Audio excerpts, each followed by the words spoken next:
The great assembly hall of the Galactic Council buzzed with nervous energy. Representatives from over 200 species filled the massive chamber, their various forms creating a kaleidoscope of colors, shapes, and sizes. At the center of it all stood High Counselor Zethkar, his 4 arms gesturing dramatically as he addressed the crowd. "Fellow beings of the galaxy," Zethkar's voice boomed through the translation devices. "We stand at a crossroads. The question before us today concerns the newest species to achieve faster-than-light travel, the humans of the 3rd planet in the Sol system." A ripple of whispers spread through the assembly. Some delegates leaned forward with curiosity, while others shifted uncomfortably in their seats. The humans had been discovered only 3 cycles ago, and already they were causing quite a stir. Ambassador Veltar of the Hegemony stood up, her serpentine form coiling gracefully. "High Counselor, my people have studied the ancient archives extensively. The warnings are clear. We should proceed with extreme caution regarding this species." "Ancient superstitions," scoffed General Crixton from his floating platform. The Dominion military leader's metallic exoskeleton gleamed under the chamber's lights. "My analysts have reviewed their capabilities. They are primitive. Their technology is crude. Their ships are barely capable of interstellar travel. What possible threat could they pose to our mighty civilizations?" The hall erupted in a cacophony of alien voices. Some delegates supported Veltar's cautious approach, while others rallied behind Crixton's dismissive assessment. The debate had been raging for days, and tempers were growing short. Zethkar raised all 4 arms, calling for silence. When the noise subsided, he spoke again. "Perhaps we should review what the ancient archives actually say about species matching humanity's profile." An elderly figure shuffled forward from the back of the chamber. Archivist Mordun was one of the oldest beings in the galaxy, having lived through over 800 cycles. His race, the Keepers, were the designated guardians of galactic history and knowledge. "I have spent my entire existence studying the old records," Mordun began, his voice crackling with age. "The warnings about Deathworld species are not mere superstition. They are written in the blood of civilizations that chose to ignore them." He activated a holographic display that showed ancient text in various dead languages. "The archives speak of the Thraknari Empire, which once spanned 300 systems. They encountered a species from a world of eternal storms and crushing gravity. The Thraknari thought themselves superior, with their advanced technology and massive fleets. They are now extinct." The hologram shifted to show another passage. "The Velkorian Federation made first contact with beings from a planet of ice and poison. The Velkorians ruled 200 worlds and had weapons that could crack planets. They lasted 47 days after they declared war on the Deathworlders." General Crixton's metallic face showed no emotion, but his voice carried clear irritation. "Ancient history, Old Keeper. Those were different times, different circumstances. We are far more advanced than those primitive empires." "Are we?" Mordun asked quietly. "The humans come from a world that would kill most of us within minutes. Their planet has weather systems that destroy cities, predators that hunt in packs, and disasters that reshape continents. Yet they not only survived, but thrived. They created art, music, and literature while fighting for their lives every single day." Ambassador Veltar nodded in agreement. "The psychological profiles we have compiled are disturbing. They form emotional bonds so strong that they will sacrifice themselves for beings they have known for mere cycles. They have a concept called heroism that drives them to protect others even at the cost of their own lives." "Emotional instability," Crixton countered. "It makes them predictable and weak." Mordun's ancient eyes fixed on the general. "Is that what you learned from their historical records? Did you read about their wars, their capacity for both creation and destruction? Young general, humans have a saying, 'The best defense is a good offense.' They do not wait to be attacked. When threatened, They do not negotiate. They annihilate. The archivist activated another holographic display. This one showed images from Earth's surface, massive cities, vast oceans, and diverse landscapes. But then the images changed to show hurricanes, earthquakes, volcanic eruptions, and other natural disasters. This is their homeworld, Morden explained. Death comes from the sky, the ground, and the sea. Their planet regularly tries to kill them, and they see this as normal. They have words like adventure and excitement for activities that would terrify most galactic citizens. A young delegate from the Outer Rim systems raised a tentacle. But surely their technology gap makes them irrelevant. Our weapons are centuries ahead of theirs. Morden chuckled, a sound like rustling leaves. Technology is not everything, young one. The humans have something far more dangerous. Adaptability. In their brief history, they have survived ice ages, plagues, and global wars. Each time, they emerged stronger. He brought up more images, these showing human activities. They engage in activities they call sports for entertainment. They jump from great heights with only fabric to slow their fall. They climb mountains that touch the sky. They swim in waters filled with predators. They do these things for fun. The chamber fell silent as the delegates processed this information. Many species in the galaxy had evolved on peaceful worlds where cooperation and harmony were necessary for survival. The concept of seeking out danger for enjoyment was alien to most of them. Furthermore, Morden continued, they have not yet reached their full potential. Human space exploration is still in its infancy. They have barely left their home system. Yet already their ships show design principles that prioritize survivability over efficiency. Their military doctrine assumes that every mission could turn into a fight to the death. General Crixton stood abruptly. Enough of this fear-mongering. The Dominion has faced countless species and conquered them all. These humans are no different. Their primitive weapons cannot penetrate our shields. Their slow ships cannot outrun our interceptors. Their small population cannot match our numbers. General, Veltar interjected, the archives specifically warn against underestimating Death World species based on technological metrics. The Vorth supremacy made the same mistake. They had energy weapons when their enemies still used projectile launchers. They had faster-than-light communication when their foes relied on physical messengers. Yet the supremacy fell because they failed to understand one crucial fact. Death-worlders do not fight like civilized beings. Morden nodded gravely. The humans have a military philosophy they call asymmetric warfare. When faced with a superior enemy, they do not engage in honorable combat. They use deception, surprise, and psychological warfare. They strike at supply lines, communication networks, and civilian infrastructure. They turn every advantage against itself. You speak as if they are monsters, protested a delegate from the Peaceful Harmony Collective. Not monsters, Morden corrected. Survivors. There is a difference. Monsters destroy for pleasure. Survivors destroy to protect what they love. And humans love fiercely. They will burn down the galaxy before they let harm come to their families. The archivist's holographic display now showed human cultural artifacts. Families sharing meals, children playing, lovers embracing. This is what they fight for. Not conquest or glory, but the right to exist peacefully. When that right is threatened, they become something unprecedented in galactic history.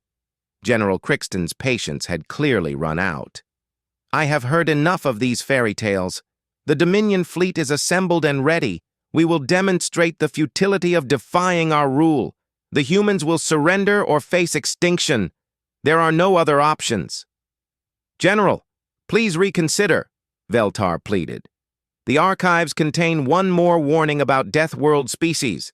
It is written in 17 different dead languages, all saying the same thing. Do not wake the sleeping giant. For when it rises, the galaxy trembles." "Superstitious nonsense," Crixton declared. "The Dominion recognizes only strength, and these humans have shown none. We will make first contact on our terms, not theirs." High Counselor Zethkar raised his arms again. "The debate has gone on long enough. We must vote on how to proceed with the human situation. Those in favor of General Crixton's direct approach?" A significant portion of the assembly activated their voting crystals, bathing their section in red light. Many of the younger, more aggressive species supported the Dominion's position. Those in favor of Ambassador Veltar's cautious approach? Another large section lit up in blue. The older, more experienced civilizations generally supported peaceful contact. "The vote is close," Zethkar announced after the counting was complete. "By a margin of 3 votes, the aggressive approach has been approved. General Crixton, you have the Council's authority to proceed." The General's satisfaction was evident in his posture. "Excellent. The Dominion fleet will depart immediately for the Sol system. We will demand their immediate surrender and compliance with galactic law. If they refuse—" He shrugged, a gesture that looked ominous coming from his armored form. As the assembly began to disperse, Morden approached Ambassador Veltar. "You did what you could, my dear, but I fear we have just made a terrible mistake." "What do you really think will happen?" she asked quietly. The ancient archivist looked toward the chamber's great windows, which showed the stars beyond. "I think we are about to learn why the ancients left so many warnings, and I think the galaxy will never be the same." Meanwhile, across the galaxy in the Sol system, humanity was completely unaware of the debate that had just sealed their fate. On Earth, people went about their daily lives, working, loving, dreaming, and planning for the future. Children played in parks while their parents watched with protective smiles. Scientists worked late into the night, pushing the boundaries of human knowledge. Artists created beauty from chaos, and writers told stories of heroes and hope. In orbit around Earth, the small human fleet conducted routine patrols. The ships were indeed primitive by galactic standards, but they were built with one crucial difference. They were designed by beings who understood that the universe was hostile and that preparation was the key to survival. Captain Sarah Chen stood on the bridge of the UES Defiance, watching the stars through the view screen. She had no idea that her quiet patrol would soon become the first line of defense for her entire species. She had no idea that ancient warnings had been ignored, and that a massive alien fleet was already plotting a course for her home. But Sarah Chen was human. She had been trained to expect the unexpected and to fight against impossible odds. She had been raised on stories of heroes who stood against the darkness, and she carried within her the genetic legacy of survivors who had faced extinction countless times throughout history. The Dominion fleet was about to learn what the ancients had tried to warn them about. They were about to discover why an entire galaxy had once lived in fear of species like humanity. They were about to understand that some warnings exist for good reason. And in the depths of space, General Crixton's massive armada moved toward Earth, confident in their superiority and completely unprepared for what awaited them in the Sol system. The sleeping giant was about to wake up, and the galaxy would indeed tremble. The bridge of the Dominion flagship Eternal Conquest hummed with activity as the massive fleet dropped out of hyperspace at the edge of the Sol system. General Crixton stood at the command center, his metallic form reflecting the light from dozens of tactical displays showing the approaching human homeworld. "Fleet status report," he commanded. "All 700 vessels have successfully translated into normal space, General," replied his aide, Commander Yex Tal. "We are detecting primitive sensor sweeps from the inner system. The humans know we are here." Crixton studied the tactical display with satisfaction. His fleet was the pride of the Dominion military, massive dreadnoughts bristling with plasma cannons, nimble destroyers equipped with quantum torpedoes, and support vessels carrying enough firepower to level continents. Against this overwhelming force, the humans had managed to assemble fewer than 50 ships. "Pathetic," he muttered. "Their entire fleet is smaller than one of our battle groups. Open a communication channel to Earth. It is time to deliver our ultimatum." The main view screen flickered to life, showing the blue and white marble that was the human homeworld. A moment later, the image was replaced by a human face. Crixton found himself looking at a middle-aged woman in a crisp blue uniform, her gray hair pulled back in a severe style. Her eyes were cold and calculating as she studied the alien general. "I am Admiral Rebecca Torres, commanding officer of Earth's Defense Fleet," she said in accented English, which was automatically translated for the Dominion crew. "You have entered our space without permission and with obvious hostile intent. State your business or leave immediately." Crixton's mechanical laugh echoed through the bridge. The audacity of this primitive demanding answers from him was amusing. "Human Admiral, I am General Crixton of the Dominion Fleet. You will surrender your world immediately and submit to Dominion authority. Your species will be relocated to designated colonies where you will serve as laborers for your betters. You have one of your hours to comply." Admiral Torres's expression didn't change, but something flickered in her eyes. "I see. And if we refuse?" "Then your species will be extinct before your sun sets," Crixton replied matter-of-factly. "Look at your tactical displays, human. 700 of our finest warships against your pitiful collection of metal scraps. This is not a negotiation. This is inevitable." For a long moment, Torres said nothing. Then, to Crixton's surprise, she smiled. It was not a pleasant expression. "General, has anyone ever told you about human history?" "Your primitive conflicts are irrelevant," Crixton dismissed. "Let me share something with you," Torres continued, ignoring his response. "Throughout our history, we've faced impossible odds. Small groups of humans have stood against overwhelming forces and won through sheer determination and tactical brilliance. We have stories about 300 warriors holding off an army of thousands. We have legends about tiny fleets defeating massive armadas.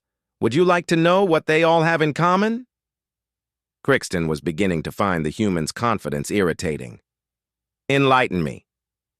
"They were all defending their homes," Torres said simply. "General, you just threatened my planet. You threatened my family, my children, my entire species. Do you understand what you've done?"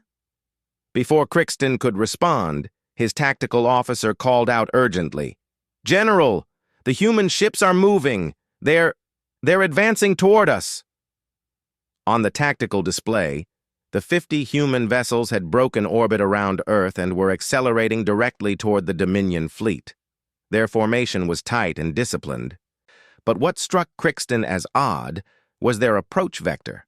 Instead of spreading out to maximize their defensive coverage, they were concentrating their forces into a spear point formation. "Suicide charge," he concluded. "They know they cannot win, so they choose to die gloriously. How primitive. All ships, prepare to engage. We will put them out of their misery quickly." But Admiral Torres was still on the communication channel, and her smile had grown wider. "General, I need to inform you of something. What you're seeing isn't our entire fleet." "Lies," Crixton snapped. "Our sensors have detected every ship in your system." "Your sensors are very good," Torres acknowledged. "They detected every ship that we wanted them to detect. Tell me, General, what do you know about stealth technology?" Suddenly, Crixton's confidence wavered. The Dominion had stealth capabilities, but they were energy-intensive and only effective at long range. Surely these primitives couldn't have developed anything comparable. His tactical officer's panicked shout confirmed his worst fears. "General, contacts appearing throughout the fleet! They're materializing out of nowhere!" The tactical display erupted in chaos as dozens of new contacts appeared on all sides of the Dominion formation. The humans hadn't just hidden ships from sensors.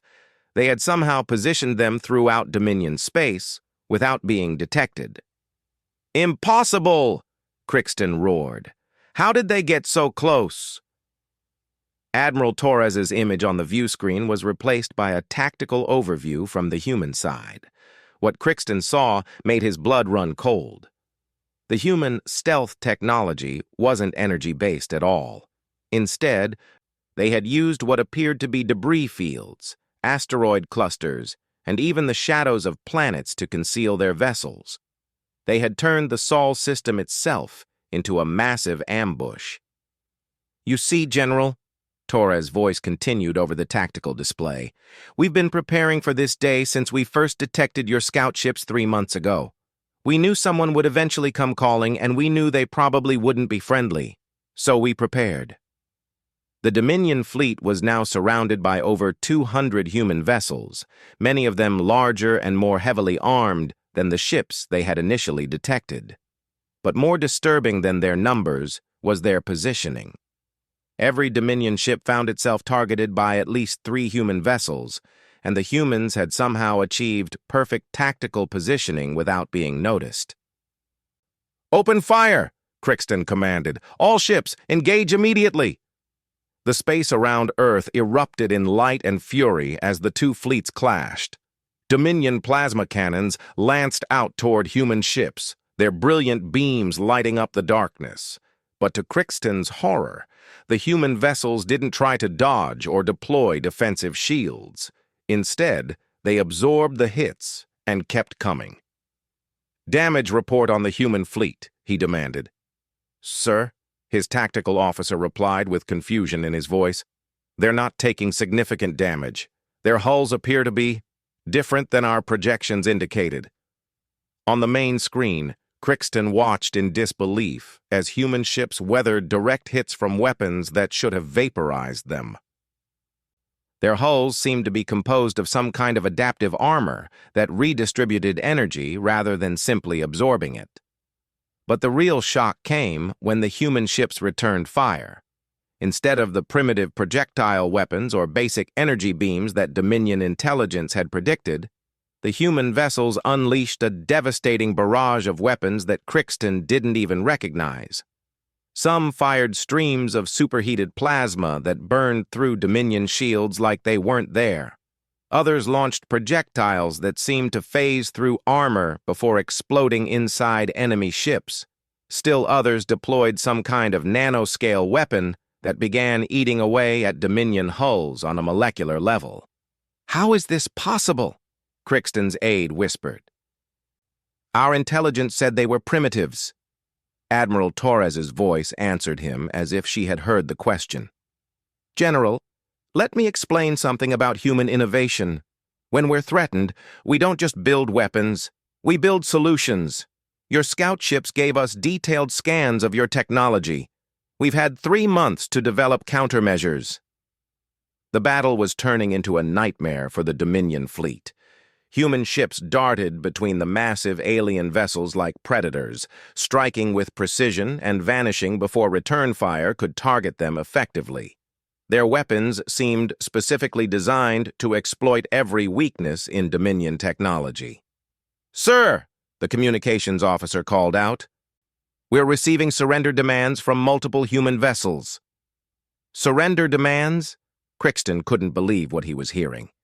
"They're demanding our surrender?" "Yes, sir. They're offering to accept the surrender of individual ships and guarantee the safety of crews who comply." Crixton's rage was building to dangerous levels. This was not how the engagement was supposed to go. The humans should have been obliterated in the first few minutes of combat. Instead, they were systematically dismantling his fleet and offering mercy to his crews. "All ships, concentrate fire on their command vessel," he ordered. "If we eliminate their leadership, the rest will fall apart." But as his fleet attempted to target Admiral Torres's ship, they discovered another unpleasant surprise. The human fleet moved as if controlled by a single mind. with vessels seamlessly shifting positions to protect each other. When 3 Dominion dreadnoughts focused their fire on what appeared to be the human flagship, 12 other human ships immediately moved to intercept, their own weapons creating a devastating crossfire that destroyed one of the attacking vessels entirely. "General," Commander Yextal reported with barely controlled panic, "we've lost 37 ships. The humans have lost 4. At this rate, the entire fleet will be destroyed within 2 hours." Crixton stared at the tactical display in disbelief. This was impossible. 700 of the most advanced warships in the galaxy were being defeated by a primitive species that had barely achieved interstellar flight. "How?" he demanded of no one in particular. "How are they doing this?" As if in answer to his question, Admiral Torres reappeared on the main screen. Behind her, Crixton could see a bridge filled with humans working with calm efficiency. There was no panic, no fear, only cold, professional determination. "General, would you like to know the secret to our success?" she asked. Despite himself, Crixton found himself nodding. "You made the same mistake that every aggressor in human history has made," Torres explained. "You assumed that technological superiority equals military superiority. But warfare isn't about having the best weapons, General. It's about using whatever you have to maximum effectiveness. It's about adaptation, innovation, and most importantly, motivation." She gestured to something off-screen, and the view screen split to show images from Earth's surface. Crixton saw cities full of civilians, families in their homes, children playing in parks, all of them blissfully unaware of the battle raging in space above their heads. "Every person in my fleet is fighting for something worth dying for," Torres continued. "You're fighting because you were ordered to. We're fighting because if we lose, everything we love dies. There's a difference, General. A big one." The tactical display showed more Dominion ships being destroyed or disabled. Human boarding parties were capturing enemy vessels with shocking efficiency, apparently having studied Dominion ship layouts during the 3 months since first contact. "This is a temporary setback," Crixton declared, though his confidence was clearly shaken. "The Dominion has thousands of ships, millions of soldiers. You cannot stand against the full might of our empire." Admiral Torres's expression grew sad, almost pitying. "General, you still don't understand. This isn't about our military capabilities. This is about what happens when you threaten something we care about. You've just declared war on every human being in existence. Do you have any idea what that means?" Before Crixton could respond, his sensor operator called out another alarming report. "Sir, long-range sensors are detecting massive energy signatures from the outer planets. It appears the humans have weapon platforms hidden throughout their entire system." The tactical display updated to show the true scope of human preparation. Hidden bases on moons, asteroid installations, and massive weapon platforms that had somehow escaped Dominion sensors were now revealing themselves. The Sol system wasn't just defended, it was a fortress. "Impossible," Crixton whispered. "We've been monitoring this system for cycles. How did you hide so much?" Torres's smile returned, but now it was genuinely warm, almost maternal. "General, let me tell you about human ingenuity. We've been building weapons of war since we lived in caves. We've been hiding from predators since before we could make fire. And we've been protecting our families since the dawn of our species. You gave us 3 months to prepare for your arrival. Did you really think we'd waste that time?" The battle was effectively over. More than half of Crixton's fleet was destroyed or captured, and the remainder was completely surrounded by human forces that seemed to multiply every minute. His mighty armada, which had conquered dozens of worlds, was being systematically annihilated by a species he had dismissed as primitives. "General," Admiral Torres said softly, "I'm going to offer you the same choice I've offered your other commanders. Surrender now, and I guarantee the safety of your remaining crews. Continue fighting, and I'll have no choice but to destroy every ship in your fleet. The choice is yours." Crixton looked around his bridge at faces filled with fear and desperation. His crew was looking to him for leadership, but for the first time in his military career, he had no idea what to do. Every tactical doctrine he had learned was useless against an enemy that fought like these humans. The ancient warnings echoed in his mind, and for the first time, he began to understand what the archives had been trying to tell them. The humans weren't just another species to be conquered. They were something far more dangerous. Survivors who had learned to turn every disadvantage into a weapon. As another Dominion dreadnought exploded on the tactical display, Crixton realized that his fleet wasn't just facing defeat. They were witnessing the awakening of something that should have been left alone. The sleeping giant was stirring, and the galaxy was indeed about to tremble. The emergency session of the Galactic Council convened in chaos. Reports were flooding in from across the galaxy, and none of them were what the assembled delegates had expected. High Counselor Zethkar stood at the center of the Great Chamber, his forearms trembling as he held multiple data tablets containing increasingly disturbing intelligence briefings. "Order! Order!" he called out, but his voice was drowned by the cacophony of panicked alien voices. Representatives from dozens of species were all talking at once, their translators creating a symphony of fear and confusion. Ambassador Veltar finally managed to restore some semblance of order by activating the chamber's emergency protocols. "Honored delegates, please. We must approach this situation with clear heads. High Counselor, what is our current understanding of the situation in the Sol system?" Zethkar's normally composed demeanor had cracked completely. The Dominion fleet has been destroyed. All 700 vessels. The few survivors are being held as prisoners on human ships or installations. The chamber fell silent. Even those who had opposed the attack on humanity were stunned by the completeness of the defeat. General Crixton's fleet had been one of the most powerful military forces in the galaxy. "That's not the worst of it," Zethkar continued, his voice barely above a whisper. "In the 3 days since the battle, we have detected human ships leaving their system. They're not fleeing, they're expanding." A new voice spoke from the back of the chamber. Ancient archivist Morden shuffled forward, his movements even more labored than usual. "I told you," he said simply. "I warned you all. The archives were clear about what happens when you threaten a Death World species. But surely they cannot pose a threat to the entire galaxy," protested Delegate Zenthor from the Merchant Coalition. "They are still just one species from one world." Morden activated his holographic display, showing updated intelligence data. "Look at what they have accomplished in just 3 days.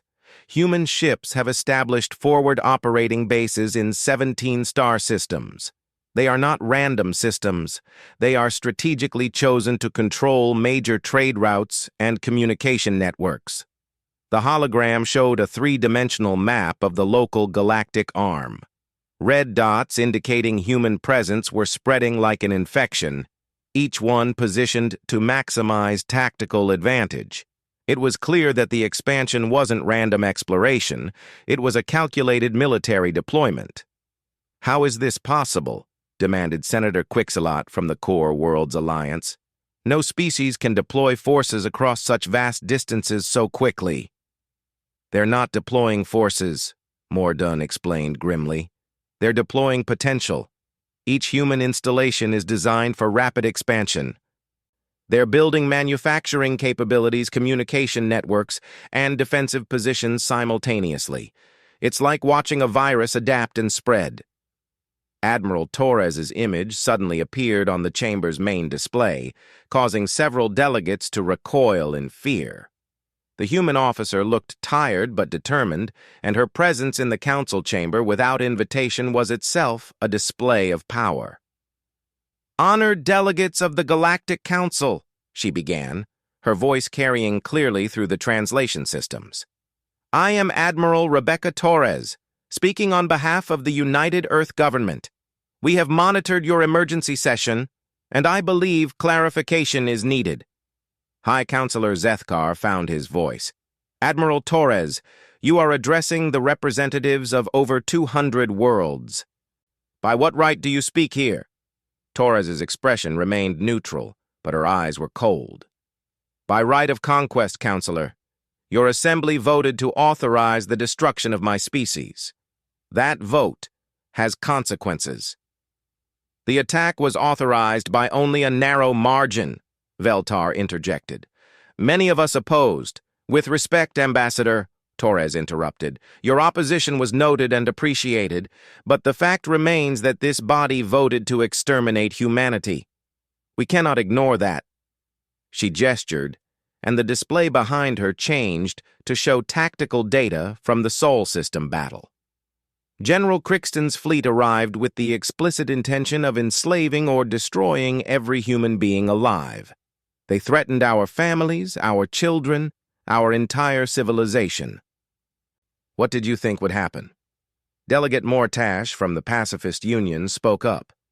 Surely reasonable beings can find a peaceful solution. The Dominion acted without proper authority. They can be punished. Reparations can be paid. Torres's laugh cut him off. Reparations? Delegate, you fundamentally misunderstand the situation. This isn't about punishment or compensation. This is about survival. You have shown us that the galaxy views humanity as expendable. We cannot allow that perception to stand. The archivist Morden stepped forward. Admiral, the ancient warning spoke of this. When a Death World species is threatened with extinction, they do not simply defend themselves, they remake the galaxy to ensure the threat can never arise again. The Ancient Keeper is correct, Torres acknowledged. For the past 3 days, every human ship, every human mind, every human resource has been focused on one goal, ensuring that what happened to us never happens to anyone again. She activated another display showing the expanding network of human installations. We are not conquering worlds, delegates. We are creating a new paradigm. Every system we enter becomes a sanctuary for species that refuse to bow to aggressive empires. Every installation we build becomes a deterrent against future atrocities. General Vextarn of the remaining Dominion forces transmitted his image to the council chamber. His armor was damaged, and his usual arrogance had been replaced by something approaching terror. You don't understand, he said, his voice shaking. They're not like us. They don't fight for territory or resources or glory. They fight for principles. Abstract concepts that they're willing to die for. You cannot negotiate with that kind of fanaticism. It's not fanaticism, Torres corrected calmly. It's purpose. For the first time in human history, we have a clear mission that every member of our species can unite behind, making sure that no species ever again faces extinction simply because others view them as inconvenient. The implications of her words sent a chill through the chamber. Many of the assembled delegates came from species that had expanded through conquest or had prospered by exploiting weaker civilizations. The human message was clear. That era was ending. What exactly are you proposing? High Counselor Zethkar asked. Torres straightened. I'm not proposing anything, Counselor. I'm informing you of what has already been decided. Humanity is implementing what we call the protection protocols. Any species that demonstrates aggressive expansion at the expense of others will find their military capabilities neutralized. Any government that authorizes genocide will find itself replaced. Any empire that views other sentient beings as expendable will discover that they themselves have become expendable. The chamber erupted in outrage. Representatives shouted accusations of tyranny, imperialism, and hypocrisy. But Torres waited patiently for the noise to subside before continuing. I understand your concerns, she said when quiet was restored. You fear that humanity will become what the Dominion was? A force that crushes opposition and imposes its will through violence? But you misunderstand us. She gestured again, and the display changed to show human colonies and installations. Unlike the fortified military bases that most species built, the human facilities were clearly designed for protection rather than projection of force. We are not conquerors, Torres explained. We are guardians. Every system we protect becomes stronger, safer, and more prosperous. We share our technology, our medical knowledge, our agricultural techniques. We ask only one thing in return, that you never again threaten another species with extinction. Ambassador Veltar leaned forward. And if we refuse to accept your protection? Then you refuse, Torres replied simply. We will not force ourselves on anyone, but neither will we allow you to force yourselves on others. The galaxy has become a safer place in the past 3 days, and it will continue to improve. Archivist Mordoon's ancient voice carried across the chamber. She speaks truth. I have been monitoring the changes. 14 minor conflicts have ended in the past 3 days. 7 trade disputes have been resolved peacefully. 3 potential genocides have been prevented simply by the knowledge that humanity is watching. You cannot police the entire galaxy, protested Counselor Dexmy from the far-reach territories. Torres smiled, and for the first time, the expression seemed genuinely warm.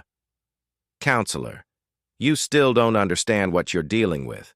We don't need to police the galaxy. We just need to demonstrate that aggressive expansion has consequences. The knowledge that Earth stands ready to respond is enough to change behavior. She activated a final display showing Earth itself. The blue and white world looked peaceful, serene even, but now everyone in the chamber knew what kind of beings called that death world home. My world has 8 billion human beings on it, Torres said quietly. Every one of them now knows that our species was nearly exterminated by aliens who saw us as primitive and expendable. Every one of them has access to our most advanced technology. Every one of them is motivated by the desire to protect not just humanity, but all species facing similar threats. The true scope of what they were dealing with began to sink in. The delegates had been thinking in terms of fleets and armies, but humanity was mobilizing an entire planet of Deathworlders who had just been given both motivation and opportunity. The ancient archives speak of the last time a Deathworld species was threatened with extinction, Morden said into the stunned silence. It was 30,000 years ago. The species in question rebuilt galactic civilization from scratch, establishing principles of interspecies cooperation that lasted for millennia. We are witnessing the beginning of a new era. What happened to those Deathworlders? Someone asked. They transcended the need for physical existence, Morden replied. They became something beyond our understanding, but their legacy lived on in the principles they established. Admiral Torres nodded respectfully to the ancient keeper. We have no intention of transcending anything. We're quite happy being human, but the principles of cooperation, mutual protection, and respect for all sentient life, those are principles we can support. High Counselor Zethkar found himself in the unprecedented position of addressing a species that could dictate terms to the entire galaxy, yet seemed genuinely interested in collaboration rather than domination. Admiral, he said carefully, if humanity is truly committed to protection rather than conquest, would you be willing to work with the Council to establish new protocols for interspecies relations? We would welcome such cooperation, Torres replied, but understand that certain principles are non-negotiable. The right of every species to exist, the prohibition against genocide, the protection of developing civilizations from exploitation. These are not matters for debate. As the session continued, it became clear that the galaxy had indeed changed forever. The ancient warnings had been ignored, and now everyone was dealing with the consequences. But perhaps many delegates began to think those consequences might not be entirely negative. In the days that followed, reports continued to come in from across the galaxy. Human ships were making contact with isolated colonies, offering medical aid and protection. Human technology was being shared freely with species that committed to peaceful development. Human diplomats were mediating conflicts that had raged for centuries. The sleeping giant had awakened, and the galaxy was trembling. But it was trembling with hope as much as fear.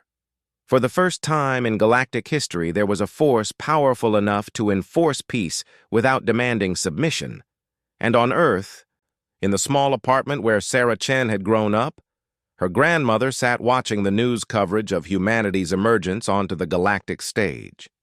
The old woman smiled as she remembered the stories she had told young Sarah about heroes who protected others, even when the odds seemed impossible. "I told you so," she whispered to herself. "I told you that humans were special, but I never imagined we would become the guardians of an entire galaxy."